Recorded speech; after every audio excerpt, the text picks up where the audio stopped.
जय हिंद साथियों, आप सभी का स्वागत करता हूं आप सभी के अपने चैनल एग्जाम फतेह में। साथियों, यूपी पुलिस कांस्टेबल री एग्जाम के लिए आज के इस वीडियो में हिंदी के ऐसे 37 क्वेश्चंस लिए हैं जो पूरे 37 क्वेश्चन साथियों पूरी हिंदी को कवर कर रहे हैं। तो मेरा मानना है साथियों, अगर इन्हें हिंदी के 37 प्रश्नों में से आपने 25 के आसपास का स्कोर कर दिया साथियों, तो आपकी हिंदी अच्छी मानी जाएगी और आपका सिलेक्शन साथियों बहुत आराम से यूपी पुलिस में हो जाएगा। तो अगर बात करें साथियों, लगभग 7 से 8 मिनट में आपको यह मालूम पड़ जाएगा कि हिंदी आपकी किस लेवल की हो चुकी है। चलिए तो साथियों, पहला प्रश्न आपकी स्क्रीन पर है कि भारतीय संविधान में हिंदी भाषा को मान्यता कब दी गई थी साथियों? तो 14 सितंबर 1949 को दी गई थी, जिनका आंसर यहां पर ए था, तो बिल्कुल सही था। पशुषा शब्द साथियों, पशुता अगर बात करें ना, पशुता शब्द क्या है? यह व्यक्तिवाचक संज्ञा है, द्रव्यवाचक है, भाववाचक या जातिवाचक है? तो साथियों पशुता है या दुश्मनी है, मित्रता है, ये सब भाववाचक संज्ञा के अंतर्गत आते हैं। उसके बाद देखिए, वह खाता होगा, इस वाक्य की क्रिया किस काल की है बताइए? तो यहां पर अगर बात करें वो खाता होगा, इसमें साथियों अगर बात करें तो संदिग्ध वर्तमान काल, ये भूतकाल नहीं होगा साथियों, संदिग्ध वर्तमान काल होगा। राइट आंसर आपका डी के साथ। पाठक शब्द का बहुवचन क्या होगा? तो पाठक शब्द का बहुवचन पाठकगण हो जाएगा। राइट आंसर आपका बी के साथ। निम्नलिखित में से गुरु शब्द का स्त्रीलिंग अगर मैं आपसे पूछूं तो क्या आप क्या बताओगे? तो गुरुआइन हो जाएगा साथियों, गुरु का स्त्रीलिंग। उसके बाद देखिए कि हिंदी वर्णमाला में ऊष्म व्यंजन साथियों कौन से है? तो आप सभी लोग जानते हैं, शाह, शाह, साहा की अगर बात करते हैं तो ये साथियों ऊष्म व्यंजन कहलाए जाते हैं। साथियों रैपिड फायर क्लास है, एक तरीके से क्वेश्चन दिखे और 1 सेकंड के अंदर आप उसका उत्तर दे दो बहुत आराम से। चलिए अब अगर बात करें हिंदी वर्णमाला में अंग और आह की अगर बात करते हैं ना साथियों, यहाँ पर अंग और आह है ये एक तरीके से, तो ये क्या है? ये साथियों अयोगवाह कहलाए जाते हैं। राइट आंसर यहाँ पर ऑप्शन नंबर सी हो जाता है। ता का उच्चारण साथियों किसमें होता है बताइए? तो ये तो दंत के अंतर्गत आते हैं, सा, ठीक है ना, ता, था, दा, धा, ना, तो ये सब दंत के अंतर्गत आते हैं। उसके बाद देखिए हथियाना में कौन सी क्रिया है साथियों? तो अगर बात करें इसमें नाम धातु क्रिया है। राइट आंसर आपका डी के साथ। निम्नलिखित शब्दों में से कौन सा शब्द चंद्रमा का पर्यायवाची है या समानार्थी, एक तरीके से बताइए?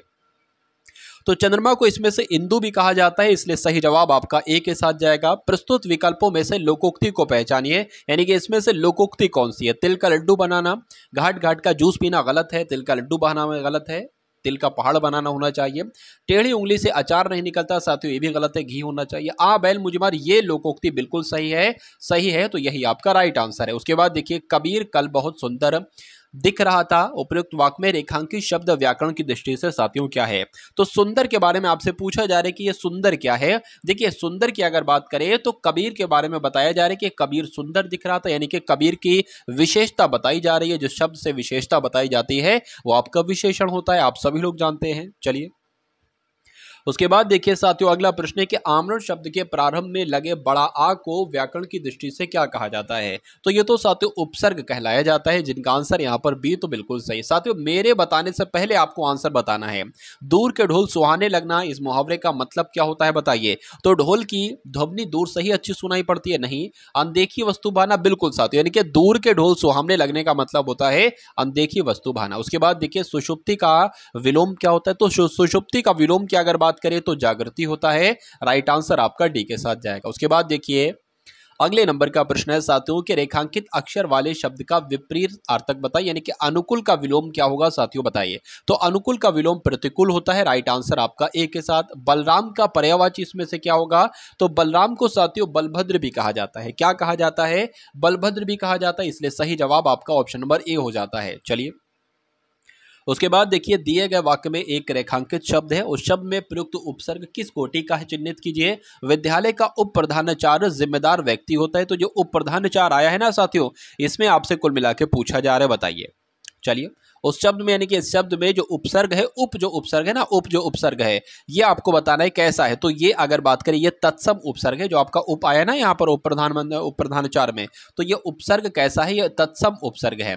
उसके बाद देखिए ला प्रत्यय है साथियों, तो ला प्रत्यय की अगर बात करें ये आपको ध्यान रखना है कर्ता कारकीय होता है ला प्रत्यय। उसके बाद देखिए दो समीपवर्ती वर्णों के मेल से जो परिवर्तन पैदा होता है, जो विकार उत्पन्न होता है साथियों, उसको क्या कहा जाता है? उसको ही तो संधि कहा जाता है, इसलिए राइट आंसर आपका डी के साथ जाएगा। अन्वेषण का शुद्धि संधि विच्छेद साथियों क्या होगा? अगर अन्वेषण का संधि विच्छेद आप करें तो कैसे करेंगे? अनुधन एषण करेंगे, ये आपका राइट आंसर हो जाता है, ऑप्शन नंबर डी पर है। उत्तधन ज्वल की संधि से बना शब्द इसमें से कौन सा है? तो अगर बात करें साथियों कौन सा शब्द बनेगा, उज्ज्वल शब्द बनेगा। राइट आंसर आपका डी के साथ। शुद्ध वर्तनी वाला शब्द बताइए, यानी कि कवित्री कैसे लिखा जाता है? तो मेरे हिसाब से साथियों जैसे ऑप्शन नंबर डी में लिखा हुआ ऐसे लिखा जाता है। अशुद्ध वर्तनी का चयन कीजिए, यानी कि जो शब्द गलत है वो आपसे पूछा जा रहा है। देखिए, साधु बिल्कुल सही लिखा है, शून्य बिल्कुल सही लिखा है, सांसारिक बिल्कुल सही लिखा है, लेकिन हस्ताक्षेप नहीं होता बल्कि हस्तक्षेप होता है, इसलिए सही जवाब आपका डी के साथ जाएगा। समूहार्थक शब्द का चयन कीजिए, इसमें से कौन सा समूह वाला शब्द आपको लग रहा है? जहाज लग रहा है? नहीं। केवट भी नहीं, नाव भी नहीं साथियों, बेड़ा लग रहा है। बेड़ा एक तरीके से समूह वाला शब्द हो जाएगा। भारत के संविधान के किस अनुच्छेद के अंतर्गत हिंदी को शासकीय भाषा घोषित किया गया है? बताइए। तो जो अनुच्छेद 343 है ना, इसके अंतर्गत साथियों हिंदी को शासकीय भाषा घोषित किया गया है। उसके बाद देखिए कि अविराम का मतलब क्या होता है और अविराम का मतलब क्या होता है? तो अविराम का मतलब होता है साथियों बिना विराम के, यानी कि बिना रुके। तो या तो हम लोग कह सकते हैं लगातार कह सकते हैं। उसके अलावा अविराम का मतलब होता है सुंदर, इसलिए सही जवाब आपका डी के साथ जाएगा। बेमेल शब्द को चुनिए, यानी कि सबसे अलग कौन सा है? देखिए, जो आभूषण है उसको अलंकार भी कहते हैं, उसको जेवरा भी कहते हैं, लेकिन नागर शब्द यहाँ पर अलग हो जाएगा और यही आपका सही जवाब हो जाएगा। जिसकी भुजाएं घुटनों तक लंबी हो, उसके लिए अगर मैं आपसे एक शब्द पूछूं तो आपका आंसर होना चाहिए अजानुबाहु। राइट आंसर आपका बी के साथ। और जिनका आंसर यहाँ पर बी था तो बिल्कुल सही था। जो शीघ्र प्रसन्न हो जाए उसको क्या कहा जाता है? देखिए, उसको साथियों अशुतोष कहा जाता है, जो बहुत जल्दी खुश हो जाता हो। उसके बाद देखिए, जनतंत्र शब्द निम्नलिखित में से किस समास प्रकार के अंतर्गत आता है? बताइए। चलिए, तो यहां पर अगर बात करें जनतंत्र, यानी कि जन का तंत्र, यानी कि जनता का तंत्र, यानी कि संबंध तत्पुरुष समास इसमें हो जाएगा और राइट आंसर आपका सी के साथ जाएगा। नीचे लिखे वाक्यों में से कौन सा वाक्य शुद्ध है? बताइए। इन 10 वर्षों में देश ने काफी प्रगति की, ये सही हो जाएगा। इन 10 वर्षों में देश ने काफी प्रगति की, ये सही हो जाएगा। देखिए, यहां पर वर्ष लिखा है और यहां पर वर्षों लिखा है।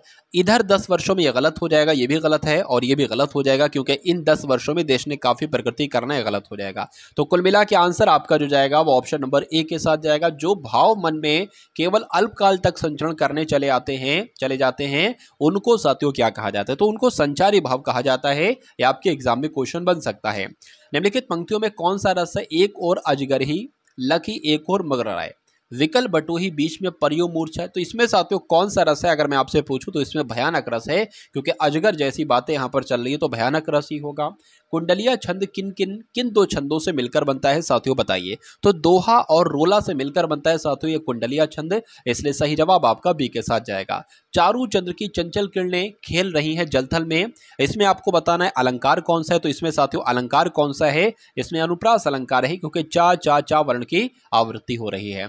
निम्नलिखित में से संयुक्त वाक्य का चयन कीजिए, यानी कि संयुक्त वाक्य की अगर बात करते हैं तो उसमें बीच में तथा और ऐसे वाले शब्द लिखे होते, तो इसमें लगा है नहीं, इसमें भी नहीं लगा, इसमें और लगा हुआ है साथियों। तो ये आपका संयुक्त वाक्य का कुल मिला के उदाहरण हो जाएगा। राइट आंसर आपका जाएगा ऑप्शन नंबर सी के साथ। भाई बहुत बढ़िया, वेरी गुड क्लास। तो ये साथियों 37 क्वेश्चन आपने देखे हिंदी के, इसमें लगभग 26 से 27 स्कोर आपका करना था। और आप सामान्य ज्ञान के अच्छे टॉप लेवल के क्वेश्चन देखेंगे, इसमें आपका स्कोर 16 से 17 का साथियों होना चाहिए, ठीक है ना। चलिए, तो सामान्य ज्ञान का पहला प्रश्न आपकी स्क्रीन पर है कि ऋग्वेद के 10वें मंडल में किसका उल्लेख किया गया? तो किसका उल्लेख किया गया है? शूद्र का उल्लेख किया गया। आपके एग्जाम में साथियों यही क्वेश्चंस आएंगे, तो आप लोग ध्यान रखेंगे। चीनी यात्री फाहान किसके शासनकाल में भारत आया था? तो चंद्रगुप्त द्वितीय के शासनकाल में भारत आया था। 16 महाजनपदों के बारे में किस बौद्ध ग्रंथ से जानकारी मिलती है? तो अंगुत्तर निकाय से मिलती है। राइट आंसर आपका ए हो जाता है। निम्न में से किस सुल्तान ने बाजार नियंत्रण व्यवस्था को लागू किया? तो साथियों अलाउद्दीन खिलजी ने बाजार नियंत्रण व्यवस्था को लागू किया। प्रसिद्ध हल्दी घाटी का युद्ध जो कि 1576 में हुआ था, ये किन के बीच हुआ था? तो अकबर और महाराणा प्रताप के बीच हल्दी घाटी का युद्ध हुआ था।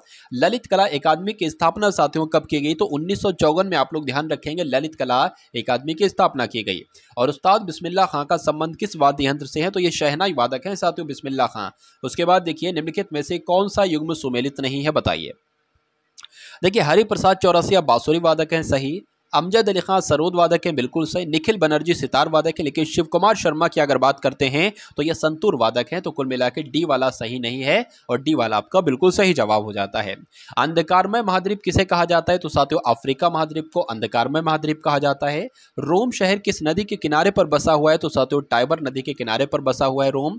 उसके बाद देखिए, भारत में सबसे ऊंचा जलप्रपात कौन सा है? तो आप लोग ध्यान रखेंगे साथियों, जो जोग जलप्रपात है ना, ये भारत का सबसे ऊंचा जलप्रपात है। उसके बाद देखिए, निम्नलिखित भारतीय राज्यों में से किस राज्य की कोई समुद्री सीमा नहीं है? तो राजस्थान की साथियों कोई समुद्री सीमा नहीं है।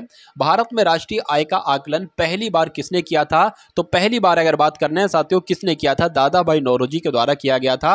आंसर आपका जाएगा ऑप्शन नंबर बी के साथ। चलिए, महालनोबिस मॉडल का संबंध किस पंचवर्षीय योजना के साथ जोड़ा गया साथियों? तो आप लोग ध्यान रखेंगे दूसरी पंचवर्षीय योजना के साथ जोड़ा गया था। उसके बाद देखिए, पंचायती राज व्यवस्था संबंधित प्रावधान भारतीय संविधान की किस अनुसूची में रखे गए हैं? तो साथियों 11वीं अनुसूची में रखे गए हैं। द लॉस ऑफ इनहेरिटेंस किसकी कृति है साथियों, बताइए। तो ये किसकी कृति है? अगर बात करें तो ये किरण देसाई की कृति है, इसलिए सही जवाब आपका सी के साथ जाएगा। मनुष्यों में कौन से क्रोमोसोम्स के मिलने से पुत्र का जन्म होता है साथियों? तो पुरुष का वाई और स्त्री का एक्स अगर क्रोमोसोम्स मिलता है तो पुरुष का जन्म होता है। उसके बाद देखिए, शिशु में पितृत्व स्थापित करने के लिए निम्नलिखित में से किस एक तकनीक का प्रयोग किया जाता है? तो किसका प्रयोग किया जाता है साथियों? डीएनए फिंगरप्रिंटिंग का प्रयोग किया जाता है। आप लोग ध्यान रखेंगे, एग्जाम में क्वेश्चन आपसे पूछा जाता है। भारत को सामरिक दृष्टि से कमजोर करने के लिए चीन ने श्रीलंका के किस बंदरगाह में निवेश किया है? तो साथियों हब्बन टोटा बंदरगाह में निवेश किया है। आप लोग ध्यान रखेंगे। चलिए, उसके बाद देखिए, जब वाष्प दाब वायुमंडलीय दाब के बराबर हो जाता है तो द्रव पर क्या प्रभाव पड़ता है? तो साथियों क्या प्रभाव पड़ता है? द्रव उबलने लगता है, इसलिए राइट आंसर आपका बी हो जाता है। उत्तर प्रदेश में उर्दू को द्वितीय राजभाषा साथियों कब घोषित किया गया? तो 1989 में उत्तर प्रदेश में उर्दू को द्वितीय राजभाषा घोषित किया गया। उत्तर प्रदेश की निम्नलिखित में से कौन सी जनजाति को बनरोध के नाम से भी जाना जाता है? तो आप लोग ध्यान रखेंगे, जो राजी जनजाति है ना, ये साथियों उत्तर प्रदेश में इसको बनरोध जनजाति के नाम से भी जाना जाता है। उत्तर प्रदेश में भातखंडे हिंदुस्तानी संगीत महाविद्यालय किस नगर में स्थित है? तो ये कहां पर है साथियों? लखनऊ में है। आप लोग ध्यान रखेंगे, राइट आंसर आपका जाएगा ए के साथ। उत्तर प्रदेश में सर्वाधिक प्रचलित लोक नृत्य इनमें से साथियों कौन सा है? तो नौटंकी की अगर बात करें, यूपी में ये बहुत ज्यादा फेमस लोक नृत्य है। उसके बाद देखिए, उत्तर प्रदेश में मंत्रिमंडल का कार्य राज्य की नीतियों को निर्धारण, कार्यपालिका पर नियंत्रण एवं विविध विभागों के मध्य समन्वय करना होता है। बताइए किसके प्रति उत्तरदायी है? तो ये साथियों अगर बात करिए विधानसभा के प्रति उत्तरदायी है। राइट आंसर आपका जाएगा सी के साथ। चलिए, कृषि श्रमिक सामाजिक सुरक्षा योजना ये उपलब्ध कराती है। तो ये क्या साथियों उपलब्ध कराती है? ये ग्राम स्तर पर अधिक गुणवत्ता युक्त जीवन नहीं, अतिरिक्त मजदूरी रोजगार नहीं, ये पेंशन और बीमे का लाभ साथियों उत्पन्न करवाती है, इसलिए उपलब्ध कराती है। राइट आंसर आपका सी के साथ। उत्तर प्रदेश समाज कल्याण विभाग साथियों कब स्थापित किया गया? तो 1955 में स्थापित किया गया। सही जवाब आपका बी के साथ। राष्ट्रीय हित के लिए किसे प्रभावी बनने की जरूरत है साथियों? तो किसे प्रभावी बनने की जरूरत है आपसे पूछा जा रहा है, बताइए। तो अगर बात करते हैं साथियों किसे मौलिक अधिकारों को प्रभावी बनने की जरूरत है? राइट आंसर आपका बी के साथ। पुलिस अधिनियम 1861 के अंतर्गत विशेष पुलिस अधिकारी की नियुक्ति की जा सकती है। तो की जा सकती किसी मजिस्ट्रेट के द्वारा स्वयं प्रेरणा से की जा सकती है। आंसर आपका ए के साथ। Social networking website Google plus की स्थापना किस वर्ष हुई थी? तो कब हुई थी साथियों? 2011 में हुई थी। राइट आंसर आपका ए के साथ। केंद्रीय आलू अनुसंधान संस्थान ये कहां पर है? तो ये तो साथियों शिमला में है, इसलिए राइट आंसर आपका ऑप्शन नंबर ए हो जाता है। मानव द्वारा सबसे पहले किस धातु का प्रयोग किया गया साथियों? तो सबसे पहले तांबे का प्रयोग किया गया।